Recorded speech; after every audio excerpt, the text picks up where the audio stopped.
ಮಡಿಕೇರಿ ಜನಸೇವೆಯೇ ಜನಾರ್ದನ್ ಸೇವೆ ಎಂಬ ನುಡಿಗಟ್ಟಿಗೆ ನೈಜುದಾಹರಣೆಯಾಗಿ ನಿಂತಿದ್ದಾರೆ. ಕರ್ನಾಟಕ ರಾಜ್ಯ ರಸ್ತೆ ಸಾರಿಗೆ ನಿಗಮದ ಕೆಎಸ್ಆರ್ಟಿಸಿ ಪುತ್ತೂರು ವಿಭಾಗದ ಮಡಿಕೇರಿ ಘಟದ ಚಾಲಕ ಪ್ರಸನ್ನಕುಮಾರ್ ಹಾಗೂ ನಿರ್ವಾಹಕ ಶಿವಶಂಕರ್.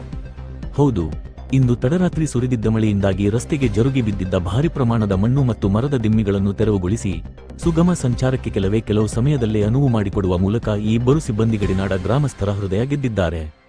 ಘಟನೆಯ ಹಿನ್ನೆಲೆ ಭಾಗಮಂಡಲ ಕರಿಕೆ ಪಾಣತ್ತೂರು ಮಾರ್ಗದ ಅಂತಾರಾಜ್ಯ ಸಂಪರ್ಕ ಕಲ್ಪಿಸುವ ರಸ್ತೆಯು ಅತ್ಯಂತ ದುರ್ಗಮ ಮತ್ತು ಅಪಾಯಕಾರಿ ರಸ್ತೆಯಾಗಿದ್ದು, ಈ ರಸ್ತೆ ಇಂದು ಮಧ್ಯರಾತ್ರಿ ಸುರಿದ ಭಾರಿ ಮಳೆಗೆ ಕರಿಕೆ ಭಾಗಮಂಡಲ ಮಧ್ಯೆ ಬಿದಿರುಬರೆ ಮಣ್ಣು ಬಿದ್ದು ಸಂಚಾರ ಸಂಪೂರ್ಣ ಕಡಿತಗೊಂಡಿತ್ತು. ಇಂದು ಬೆಳಗಿನ ಜಾವ ಕರಿಕೆಯಿಂದ ಮಡಿಕೇರಿಗೆ ತೆರಳಲು ಸಿದ್ಧರಾಗಿದ್ದ ನೂರಾರು ಪ್ರಯಾಣಿಕರು ಮತ್ತು ವಾಹನಗಳು ಈ ಸ್ಥಿತಿಯಿಂದ ರಸ್ತೆಯೆಲ್ಲ ಸಾಲುಗಟ್ಟಿ ನಿಂತುಕೊಂಡಿದ್ದವು.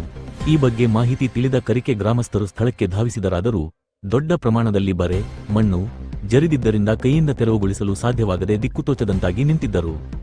ಚಾಲಕನ ಸಾಹಸ, ನಿರ್ವಾಹಕನ ಸಾಥ್. ಈ ವೇಳೆ ಸ್ಥಳದಲ್ಲಿ ಬಿಜು ಜೋಸೆಫ್, ರೋಸ್ ವಿಜು ಅವರಿಗೆ ಸೇರಿದ ಜೆಸಿಬಿ ಯಂತ್ರವಿತ್ತಾದರೂ ಮಳೆಗಾಲವಾದ್ದರಿಂದ ಅದನ್ನು ಚಾಲನೆ ಮಾಡಲು ಚಾಲಕರಿರಲಿಲ್ಲ. ತುರ್ತು ಪರಿಸ್ಥಿತಿಯನ್ನು ಅರಿತ ಅದೇ ಮಾರ್ಗದಲ್ಲಿ ಡ್ಯೂಟಿ ಮಾಡುತ್ತಿದ್ದ ಕೆಎಸ್ಆರ್ಟಿಸಿ ಮಡಿಕೇರಿ ಘಟಕದ ಕೆಎ 21F0145 ಬಸ್ ಚಾಲಕ ಪ್ರಸನ್ನಕುಮಾರ್ ಅವರು ಸ್ವತಃ ತಾನೇ ಜೆಸಿಬಿ ಚಾಲನೆ ಮಾಡಲು ಮುಂದೆ ಬಂದರು.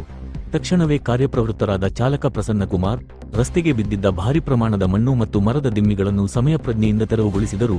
ಈ ವೇಳೆ ಇವರಿಗೆ ಸಹೋದ್ಯೋಗಿ ನಿರ್ವಾಹಕ ಶಿವಶಂಕರ್ ಸಂಪೂರ್ಣ ಸಹಕಾರ ನೀಡಿದರು. ಇವರ ಈ ಸಮಯೋಚಿತ ನಿರ್ಧಾರದಿಂದಾಗಿ ಮಡಿಕೇರಿ ಮಾರ್ಗದ ಸಂಚಾರ ಕೆಲವೇ ಸಮಯದಲ್ಲಿ ಸುಗಮ ಪ್ರಯಾಣಕ್ಕೆ ಮುಕ್ತವಾಯಿತು.